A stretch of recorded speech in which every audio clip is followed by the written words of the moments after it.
Gadis ini sangat cantik. Tapi sayangnya tak bisa berbicara. Lebih buruk lagi dia tersesat di luar negeri, bahkan di negara musuhnya. Hal ini kapan baru bisa diatasi ya? Ceritanya begini, gadis itu tinggal di daerah pegunungan di Pakistan. Ibunya mendengar di India ada candi sangat ajaib, minta apapun dikabulkan. Meskipun hubungan antara India dan Pakistan sangat renggang, tapi ibunya masih mengantarnya ke candi di India. Berharap dia bisa berbicara. Mereka naik kereta untuk kembali ke Pakistan. Di tengah jalan keretanya berhenti di tempat istirahat. Semua orang tertidur kecuali dia. Dia melihat seekor kambing terjebak. Lalu dia turun dari kereta menyelamatkan seekor kambing. Tak terduga kereta berjalan. Dia segera mengejarnya. Dia ingin memanggil ibu tapi tidak bisa. Hanya melihat kereta berangkat dalam keputusasaan. Untungnya ada sebuah kereta sama arah tiba. Dia pikir kereta ini juga ke Pakistan. Jadi menaikinya, tapi di tengah alur kereta sudah berganti arah. Kembali ke India, dia turun, memilih orang yang tepat. Pandangan pertama dia memilih seorang pria yang sangat baik hati dengan bentuk badan kekar, menarik. Pawan, menggunakan kontak mata untuk berkomunikasi, dia mengetahui orang ini akan mengantarnya ke rumah. Dia menatap ke Pawan, mengisyaratkan ke gelas minuman ringan di depan Pawan. Pawan mengangkat gelas, dia langsung menghampiri. Segera minum semuanya. Dia merasa belum cukup, terus makan 2 kue. Setelah kenyang, Pawan mengantarnya ke pos polisi. Tapi pihak polisi tidak membiarkannya di sini. Kata Pawan, orang tuanya pasti akan melapor pada polisi. Kata polisi, bagaimana jika tidak? Tak ada cara lain, Pawan harus mengantarnya ke rumah. Justrunya ini bukan rumahnya tapi tempat dia menginap. Pertama, orang di rumah ini jika tidak makan vegetarian, akan makan kue, tak ada daging. Pawan mengetahui gadis itu mengikuti wangi daging ke rumah tetangga untuk makan daging. Kasihan deh lo, belum selesai. Pawan mengetahui dia tak satu keyakinan dengan mereka. Kedua hal ini belum mengejutkan orang lain. Adegan berikutnya akan membuat kalian lebih kagum. Saat malam satu keluarga menonton sepak bola antara India dan Pakistan bersama. Ketika India mencetak gol, semua bertepuk tangan selamat. Hanya dia tak senang. Ketika Pakistan mencetak gol, dia bertepuk tangan. Waktu itu mereka belum sadar. Sampai akhir pertandingan Pakistan menang. Semuanya sedang bersedih, hanya dia yang bahagia. Mendekati TV dan mencium TV. Waktu itu semuanya baru menyadari. Ternyata dia orang Pakistan. Tuan rumah pasti marah. Orang negaranya sudah membunuh warga kita dengan kejam. Saya tidak bisa membiarkannya di dalam rumah saya. Cepat pergi. Pernahkah kalian berjumpa seorang pria keras kepala seperti itu? Di bis, kernet tak ada uang kecil. Kamu beri 2 rupiahmu untuk gadis di depan saja.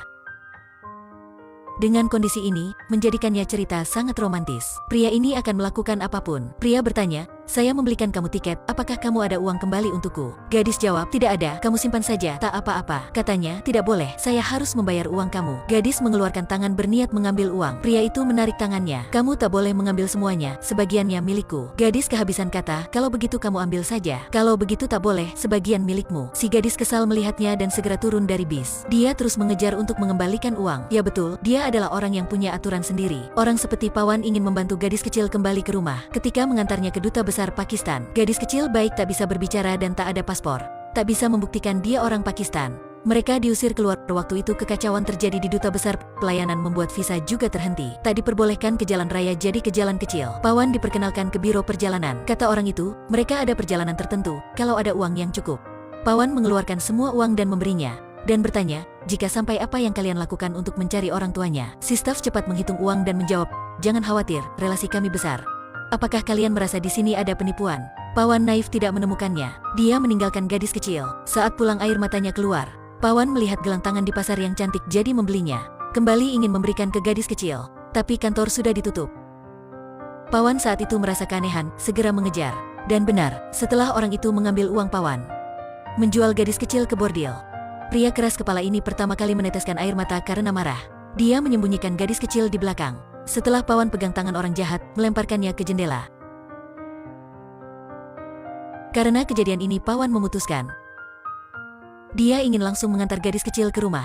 Dia memuja dewanya, harus mengantar gadis kecil ke rumah.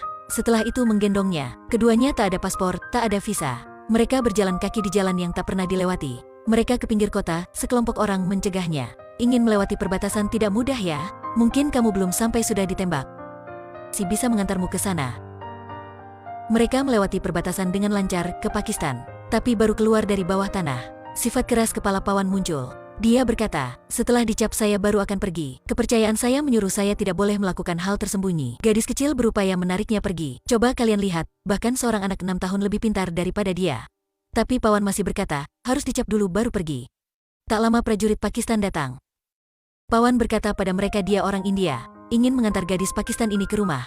Keluar dari bawah tanah, berharap dicap. Prajurit tentu saja tidak percaya, membuang mereka ke India dan mengubur jalan bawah tanah itu. Tapi ketika prajurit kembali, menemukan Pawan masih kembali, para prajurit tidak bisa menahan dan memukulnya dengan keras.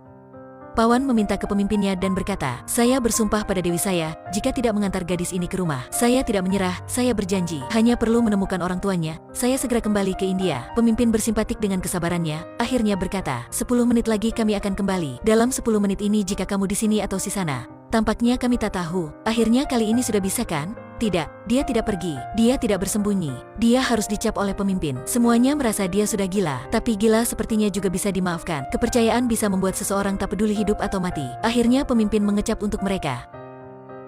Pawan berpikir akan cepat menemukan orang tuanya. Hasilnya baru masuk Pakistan sudah bertemu polisi. Polisi mencegah mereka. Kamu orang India kan? Betul. Di mana paspor kamu? Tak ada. Jadi bagaimana bisa masuk ke sini? Saya masuk dari bawah tanah. Semuanya berpikir dia mata-mata dari India jadi mengantarnya ke pos polisi. Kali ini selesai. Mata-mata adalah masalah besar. Pawan baru turun wartawan sudah sampai untuk wawancara. Di pos polisi, gadis kecil melihat di kalender cetak gambar kampung halamannya. Senang menunjuk ke Pawan. Pawan cepat mengajaknya keluar pos polisi, naik bis. Wartawan melihat cepat mengejar. Pawan memegang kalender bertanya kepada sopir tahu tempat ini tidak. Dia ingin mengantar gadis ini ke rumah. Sopir bertanya, kamu dari India kan? Gadis kecil cepat menarik Pawan, menggelengkan kepala. Pawan melihat gadis kecil dan masih menjawab betul. Sopir bertanya dengan cara apa bisa ke sini? Gadis kecil terus menggelengkan kepala. Pawan berkata, saya mengikuti jalan di bawah tanah ke sini. Gadis kecil pusing, orang ini tidak bisa dicegah. Untungnya sopir tidak melaporkan bahkan bersimpatik pada Pawan.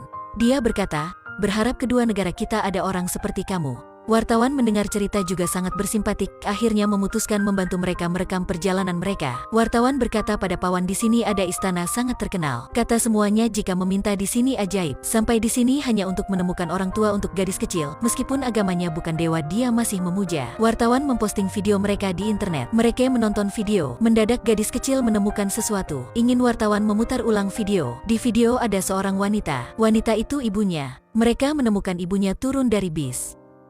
Keesokan harinya mereka ke bis itu. Pawan bertanya kepada sopir, bis melewati rute kemana saja. Sopir menceritakan setiap tempat tapi gadis kecil menggeleng kepala. Sampai tempat terakhir, gadis kecil senang tersenyum dan menganggukkan kepala. Tempat itu adalah kampungnya. Pawan dan wartawan saling berpelukan. Pada saat itu polisi menemukan video yang wartawan posting. Cepat dilaporkan ke dewan-dewan. Menyiapkan penangkapan mereka ke pos polisi. Pada saat bahaya, Pawan mencegah polisi, membiar wartawan mengantar gadis kecil ke rumah. Wartawan dan gadis kecil berlari. Dengan cepat dia melihat rumahnya, senang berlari ke sana.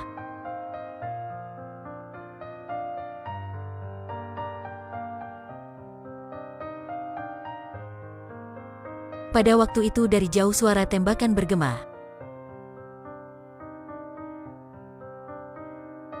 Di luar dugaan Pawan ditangkap polisi. Semuanya menonton yang wartawan posting. Mereka tersentuh oleh cerita ini, mereka setuju pada Pawan. Tapi polisi tidak peduli, memukul Pawan untuk mempertanyakan, membuat dia harus mengakui dirinya adalah mata-mata. Untungnya salah satu di antara polisi masih baik. Jika orang ini harus mati dalam penjara Pakistan.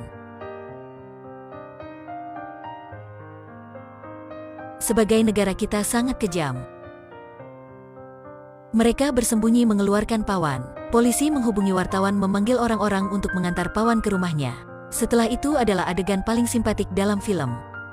Semuanya menjadi pelindung Pawan di jalan saat kembali ke rumah. Dalam suara sorak-sorai semuanya, Pawan kembali.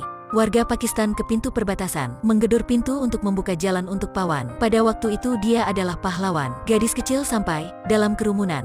Akhirnya melihat Pawan dan berkata, tapi dia hanya bisa memegang batang besi dan menggoyangkannya. Dia ingin berteriak tapi tak bisa. Hanya ada gerakan mulut tanpa suara. Mendadak, Paman.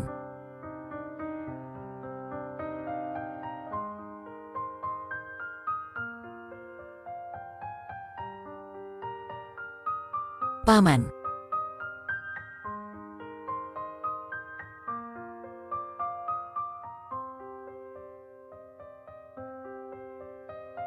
Paman.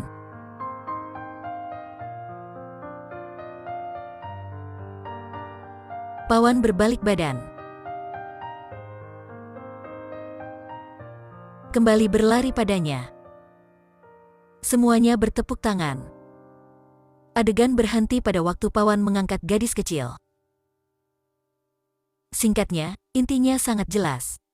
Isinya adalah agama, kepercayaan, sutradara mengemas semuanya dengan baik. Membuat cerita tentang kepedulian, menggunakan hal kecil mengatasi hal besar, menggunakan cinta mengatasi benci, konflik. Cinta tidak terbatas.